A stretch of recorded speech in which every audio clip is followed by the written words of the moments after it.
Halo,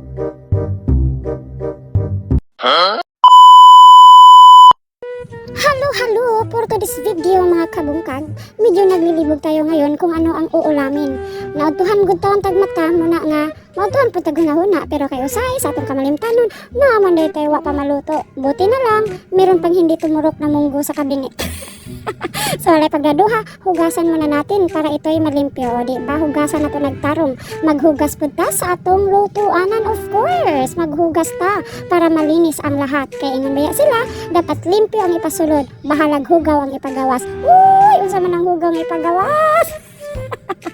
Okay, dinhi mag-magic na punta, o diba, opak, hihimasin natin, o as usual, ato na ang tarungon, o diba, dinhi mag-andam na punta, o lamas para lalong lalami ang magluto, o andam mo na to ang lamas para lami ang magluto, o diha, ranglaay, mauni, usa sa pinakalami, kung munggo sa atong lutoon, maghuwatag usa ka semana una malata, pasensya ang dapat para magwapatag samot.